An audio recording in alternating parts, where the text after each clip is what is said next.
لائیں کہیں کہ ہمارا رب اللہ ہے، پھر اس پر جم جائیں۔ ان پر فرشتوں کا نزول ہوتا ہے، نہ کوئی غم کرو نہ خوف، خوشیاں مناؤ جنت کی جس کا تم سے وعدہ کیا گیا تھا۔ اللہ کی ربوبیت پر اطمینان جب انسان کو ہو جاتا، میرا رب اللہ ہے، ربی اللہ، انسان کے لیے نہ کوئی کھٹکا، نہ کوئی خطرہ، نہ کوئی خوف، نہ کوئی حزن۔ جو کچھ ہو رہا ہے کس کے اذن سے ہو رہا ہے؟ اللہ کے اذن سے۔ اللہ کے اذن کے بغیر پتا تک نہیں ہلتا۔ یہ کوئی اندھا بہرا مادہ نہیں ہے جس سے مجھے کوئی خوف ہو۔ اندھا بھینسا چلا آ رہا ہو اس سے تو ڈرنے کا ہر انسان کو ڈرنا چاہیے، نہ معلوم کس کو ٹکر مار دے۔ لیکن نہیں، اس کائنات کو چلانے والا ایک سمیع و بصیر خدا ہے، وہ جو میرا دوست ہے، میرا ولی ہے۔ اللہ ولی الذین آمنوا یخرجہم من الظلمات الی النور۔ اللہ اہل ایمان کا ولی ہے، ساتھی ہے، پشت پناہ ہے، مددگار ہے، حمایتی ہے۔ بتائیے جسے یقین ہو جائے کہ اللہ میرا مددگار، اللہ میرا محافظ، اللہ میرا پشت پناہ، اللہ میرا حمایتی، اس کے لیے کوئی خوف ہوگا؟ اس سے کوئی ڈر ہوگا؟ میں مثال دیا کرتا ہوں ایک بہت سادہ پنجاب کے دیہات کی۔ وہ بڑا چودھری ہے اور کوئی غریب کسان ہے۔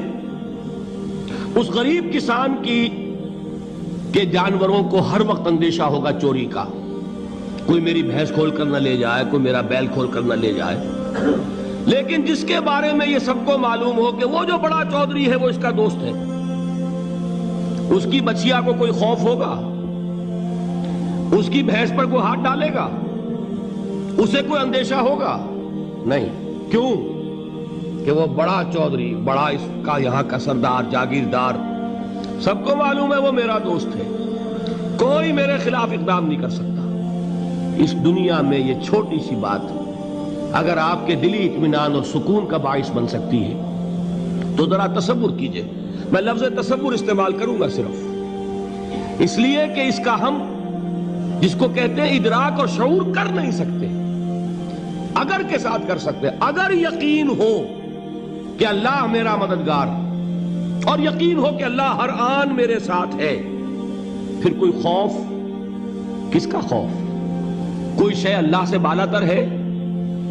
کوئی قوت اس سے زیادہ طاقتور ہے؟ کوئی اس کے ارادے کو بدلنے والا ہے؟ کوئی اس کی مشیت کے آڑے آنے والا ہے؟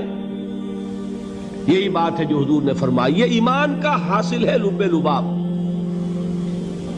کہ دیکھو اچھی طرح اس بات کو ذہن نشین کر لو، اگر تمام انسان مل کر تمہیں کوئی نقصان پہنچانا چاہے نہیں پہنچا سکتے، مگر جو کچھ اللہ نے لکھ دیا ہو، اور تمام انسان مل کر تمہیں کوئی نفع پہنچانا چاہے نہیں پہنچا سکتے، مگر وہ شے جو اللہ نے طے کر دی۔ آپ پھر میں کہوں گا ذرا طاری کیجئے، اسے فرض کیجئے، اسے سوچئے۔ اگر اس حدیث پر ہمارا دل ٹھکا ہوا ہو تو کسی سے ڈر ہوگا؟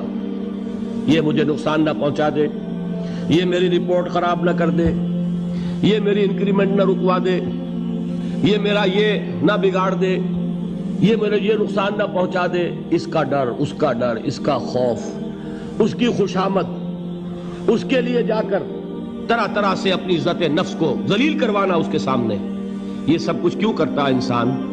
جب سمجھتا ہے کہ اس کے ہاتھ میں میرا کوئی نفع ہے، اس کے ہاتھ میں میرے لیے کوئی ضرر ہے، یہ مجھے کوئی غضب پہنچا سکتا ہے، یہ مجھے کوئی نقصان پہنچا سکتا ہے، یہ میرا کوئی کام بنا سکتا ہے، یہ میری کوئی ضرورت پوری کر سکتا ہے، اسی کا نام شرک ہے۔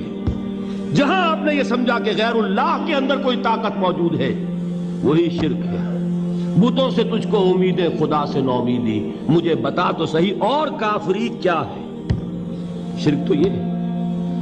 جس پر بھی تمہیں یہ خیال ہے، کلمہ ہے یہ کلمہ سوم، لا حول ولا قوت الا باللہ، ذرا اس پر دل کو کبھی اگر آپ تصور کریں، پھر فرض کریں، دل ٹھک جائے اس پر، کوئی طاقت نہیں۔ یہی بات تھی جو شیخ عبد القادر جیلانی رحمۃ اللہ علیہ نے اپنی وصیت میں اپنے بچے سے کہی. 11ویں دینے والے ہیں، لیکن حضرت شیخ عبد القادر جیلانی کی وصیت اور تعلیمات کو کتنے لوگ ہیں کہ جانتے ہو؟ یہ جن مقامات تک پہنچے ہیں وہ کس چیز کی بدولت پہنچے ہیں؟ انہوں نے جو پیغام دیا وہ کیا تھا؟ اے میرے بچے، جس طریقے سے قرآن مجید میں حضرت لقمان کی نصیحتیں جو ہے نقل کر دی گئی ہیں، میں یہ عرض کروں گا بالفرض اگر قرآن حضرت عبد القادر جیلانی کے بعد نازل ہوا ہوتا تو شیخ عبد القادر کی یہ نصیحتیں بھی قرآن میں درج ہوتی. اتنی اونچی نصیحتیں ہیں. اے میرے بچے، اس حقیقت کو ذہن نشین کر لے، لا فاعل فی الحقیقت ولا مؤثر الا اللہ. اس کائنات میں نہ کوئی فاعل حقیقی ہے نہ مؤثر حقیقی ہے سوائے اللہ کے. کسی شے میں کوئی تاثیر نہیں اگر اللہ نہ چاہے. آگ جلا نہیں سکتی اگر اللہ نہ چاہے. پانی ڈبو نہیں سکتا اگر اللہ نہ چاہے. زہر ہلاک نہیں کر سکتا اگر اللہ نہ چاہے. کوئی چیز فائدہ نہیں پہنچا سکتی اگر اللہ نہ چاہے. تو در در پہ کیوں سر جھکاتے ہو؟ در در پر کیوں جبیں سائی کرتے ہو؟ سب کے سامنے کیوں ہاتھ پھیلاتے ہو؟ ایک اللہ سے مانگو. ایک اللہ کے سامنے زمین پر اپنی جبین رکھو. لا فاعل فی الحقیقت ولا مؤثر الا اللہ. نظر آتا ہے ہمیں کہ پانی پیاس بجھا دیتا ہے. پیاس بجھانے کی صلاحیت پانی میں نہیں ہے، اللہ کے اذن سے. کھانا بھوک مٹا دیتا ہے، بھوک مٹانے کی صلاحیت کھانے میں نہیں ہے، اذن رب میں. دیکھیے یہی یقین تھا. حضرت موسیٰ علیہ السلام کا واقعہ یاد کیجئے. سامنے سمندر آ گیا ہے، قوم دیکھتی ہے پیچھے کہ گرد و غبار کا طوفان ہے. معلوم ہوا کہ فرعون اپنے لشکر سمیت آ گیا ہے. لشکر جب چلتا تھا تیز رفتاری کے ساتھ تو گرد و غبار کا جو طوفان اٹھتا تھا اس کا تصور کیجئے. اور لمحہ بلمحہ وہ قریب آ رہا ہے. پوری قوم نے کیا کہا ہے؟ اے موسیٰ انا لمدرکون، اے موسیٰ ہم کو پکڑے گئے. قرآن مجید نے تو یہاں وہ باتیں نہیں لکھی ہیں، لیکن تورات میں یہ درج ہے کہ بنی اسرائیل جھگڑنے لگے، دست و گریبان ہو گئے موسیٰ کے ساتھ. موسیٰ ہمیں یہاں مروایا لا کر، اس سے تو ہم ہی بہتر تھے. وہاں کھانے کو ملتا تھا، زندگی تو تھی، بیگار ہم کر رہے تھے، موت تو نہیں تھی. اب جو کچھ ہوگا اس کا تصور کرو، جس طریقے سے ہمارے ٹکڑے اڑائے جائیں گے. تو لڑ رہے ہیں حضرت موسیٰ علیہ السلام سے. یہ تورات کی تفصیل ہے. قرآن میں صرف اتنا آیا ہے، پریشان ہو کر انہوں نے کہا انا لمدرکون، موسیٰ ہم تو پکڑے گئے. اس وقت موسیٰ کا جواب کیا ہے؟ کلا ان معی ربی سیہدین. نہیں، میرے ساتھ میرا رب ہے، وہ راستہ دے گا. بتائیے کہاں راستہ نظر آ رہا ہے؟ یہ ہے ایمان بالغیب. راستہ نظر نہ آئے تب اللہ پر یقین ایمان ہے. جیب میں پیسے ہوں اور تب دل کو اطمینان ہے تو ایمان کس پر ہوا؟ پیسے پر، اللہ پر نہیں. جب وسائل و ذرائع نہ ہوں اور پھر یقین ہو کہ اللہ مسبب الاسباب ہے، وہ اسباب کا پابند نہیں ہے، وہ اسباب کا محتاج نہیں ہے، اسباب اس کے محتاج ہیں. اگر یہ یقین ہے تو اللہ پر ایمان ہے.